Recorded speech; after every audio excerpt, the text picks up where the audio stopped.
Eagles training camp just a few days away, and today we will preview some of the top storylines, talk about the best positional battles, and more.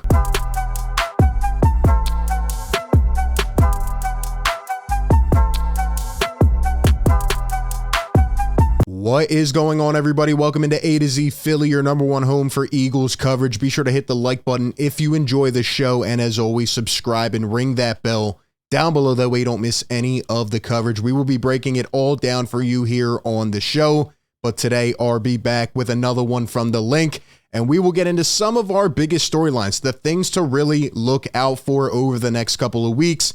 Who's excited, man? Eagles football is back. I am pumped. It feels good to just see this team and have them ready to go. I can't wait to see, all the footage from the reporters captured, and man, it's going to be fun, right? Last year was kind of like a go with the flow type of mentality, but I'm excited to see, the mindset of these guys, how they come out, how they handle the pressure, the expectations, because obviously they have a lot of them and they want to get back to the biggest stage. Couple quick pieces I wanted to hit on here to make sure I did not miss from this morning.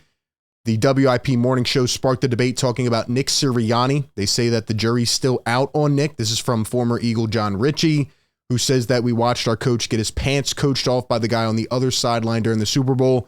Do you agree or disagree? To be honest, I think that was more so on the part of Jonathan Gannon. Personally, I've gained a lot of respect for Nick, and even during his rookie year when everybody wanted him down and out, and he kind of took that as criticism, to make himself better, and he started to delegate more. He started to listen, open up more, and seeing the progression of Jalen has been nice and some of these other players, but seeing how Nick has definitely developed here as a coach already, and really just being that passionate guy that I think really rides with Philadelphia well is a huge bonus. And yeah, I think he's going to come out and coach another great season this year. And I think, he could be a long-term type of coach, honestly, with the success that he's already had. So we'll see what Nick's able to do with this squad. Also, Darius Slay has a debate going on around Twitter this past day or two. They're talking about whether he should be a Hall of Famer at age 32. And he took the comment on himself here on Twitter. He says, appreciate the post. I'm just not there yet. Should have had one more All-Pro. I need to get in the 30 picks club, then I might get in there. And he even jokes and says, if Asante Samuel's not in there, I'm damn sure not going to make it. So shout out to Slay. Appreciate the humbleness and really, really glad to have Big Play Slay back on the roster. Now, before we jump right into the rest of the roster and all the training camp stuff, shout out to our sponsor of today's video, BetMGM. Enjoy all your favorite sports like never before at BetMGM. Sign up using code ATOZPA and receive up to $1,000 back in bonus bets if you don't win your first bet. When you register with BetMGM, you'll get instant access to a variety of parlay selection features, live betting options, player props, and daily boosted odds specials. And with BetMGM at your fingertips, every play and every game matter more than ever. Find out why BetMGM is the king of sportsbooks. Sign up today with bonus code ATOZPA and get up to $1,000 back in bonus bets if you don't win your first bet. Visit BetMGM.com for terms and conditions. 21 years of age or older to wager. Pennsylvania only. New customer offer. Bonus bets expire 7 days from issuance. If you or someone you know has a gambling problem, call 1-800-GAMBLER. All right, let's go ahead and talk about what we are really interested in over this next week, man. The Eagles coming to training camp, and again, with the pressure, the expectations this team has, they're a damn good team, right? They're a damn good roster. They're probably right now on paper the best in the NFC. So really you're looking at some of the little marginal positional battles, right? And really the first one that comes to mind for me is the running back core, the running back group, right? You go out and you get DeAndre Swift, you pick up Rashad Penny. All of these running back salaries combined equal up to less than what Miles Sanders is making. So a lot of value here. There's a whole thing going on around the league right now where these running backs are just simply not getting paid. So for Howie Roseman to be able to accumulate, more talent, more bodies like this and create more competition for a cheap price, I think is very, very smart. And who is going to win out the running back, positional thing, right? Well, obviously, the Eagles usually run a committee, so I would expect to see 2-3 backs probably dressing up on game day. But right now, I think the most intriguing guy in the mix is DeAndre Swift. Is he going to get the starter reps? Is he going to be with the first team? I think that is something to keep your eye on.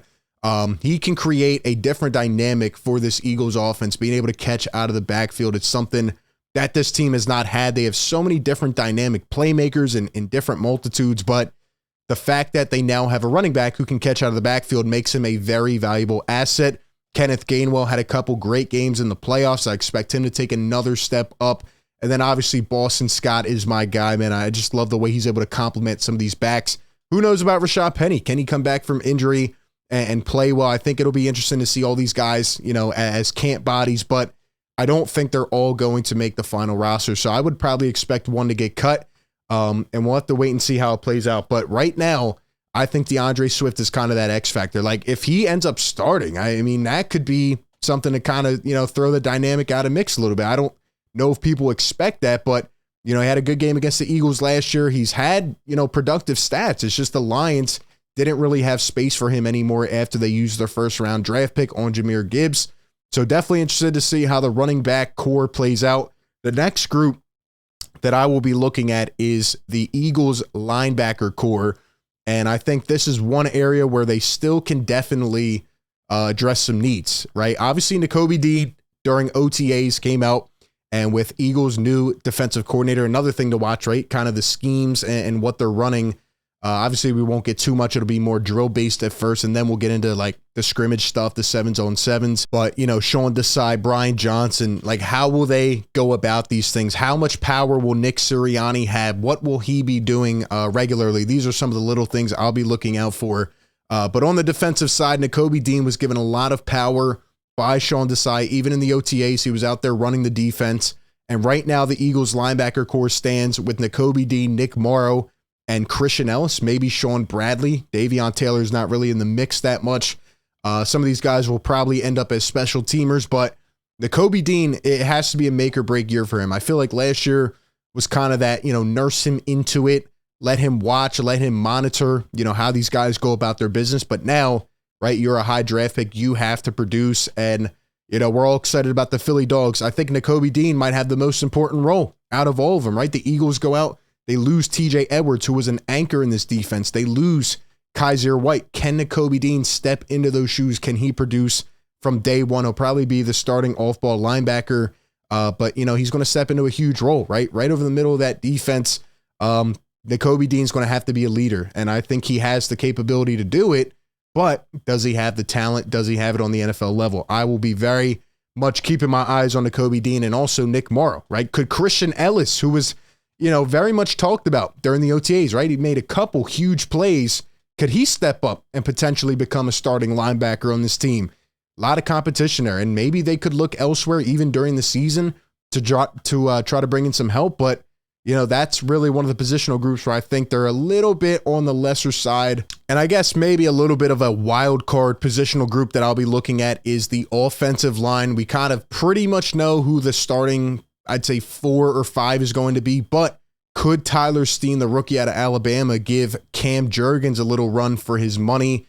That is something we will monitor. I'm pretty sure Dickerson will stay where he's at, but Cam Jurgens, Tyler Steen, we heard, some good things. We heard a lot of really good things in terms of IQ about Tyler Steen. Could he be ready to play day one? I don't know. I think he'll be more of a backup and depth piece along with Dennis Kelly, who they just signed, but definitely something to watch there. The last thing I'll really be looking for is the rookie impact, the Philly Dogs, as we'll say, right? Because again, we know the Eagles have their core in place. We know most of the offensive dynamic playmakers and versatile weapons. We know the Eagles' trenches for the most part is going to be solidified, the secondary. But how about the Philly Dogs? Who will fit in? Who will make their impact? And this doesn't just go for them. It goes for some of the underrated guys. The one guy who always comes out of nowhere and you're like, wow, he might actually make the damn roster. When I look at the Philly Dogs and most importantly, the rookies, right? Jalen Carter, Nolan Smith. I don't know what they're going to do with Nolan Smith. That'll be something to keep your eye on, right? Will they move him around the field? Can Jalen Carter potentially earn some starting reps? Will he be running with the first team? All things to monitor here. And I think Keely Ringo as well, who we talked about a couple days ago, his positional switch potentially from corner to safety could be very interesting. You have your 2 corner spots on lockdown. You have Avonte Maddox, but, he's been in and out sometimes with injury. So could Keely Ringo, who looks to be improving both as a football player and in terms of just his body, his physique, could he potentially find a role stepping in and maybe a safety spot, right? You look at safety, Reed Blankenship, Terrell Edmonds. I mean, you know, those guys aren't locks by any means. Kavon Wallace was very hyped when he was drafted, but has spent years trying to really find himself. And then Sidney Brown is a third-round rookie who, you know, you never know, right? Reed Blankenship came out of nowhere last year after C.J. Gardner-Johnson got injured, and he played pretty damn well. At the end of the day, man, you just have to keep a balanced view and level the playing field, and we know Jalen Hurts is going to come out and command respect and lead this team. You know, A.J. Brown and Devontae Smith and Dallas Goedert and all these guys, you know, are going to come out ready to go. This team, what I really want to see, again, similar to last year, is no ego. I want everybody to be on the same page, the coaches, the players, the whole organization.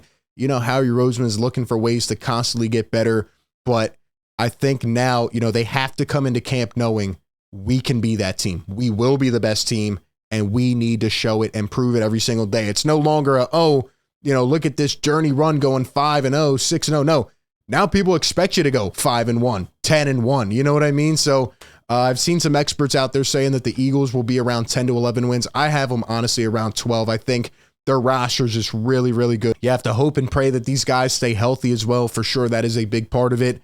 But at the end of the day, this team has their sights set on some huge goals, and we'll see if they're able to accomplish it. But at the end of the day, those are just all my thoughts. Give me your best storylines or positional group battles to look out for down in the comments section. As always, appreciate everybody. Be sure to like, comment, and subscribe. And with that being said, I will catch you all on the next one.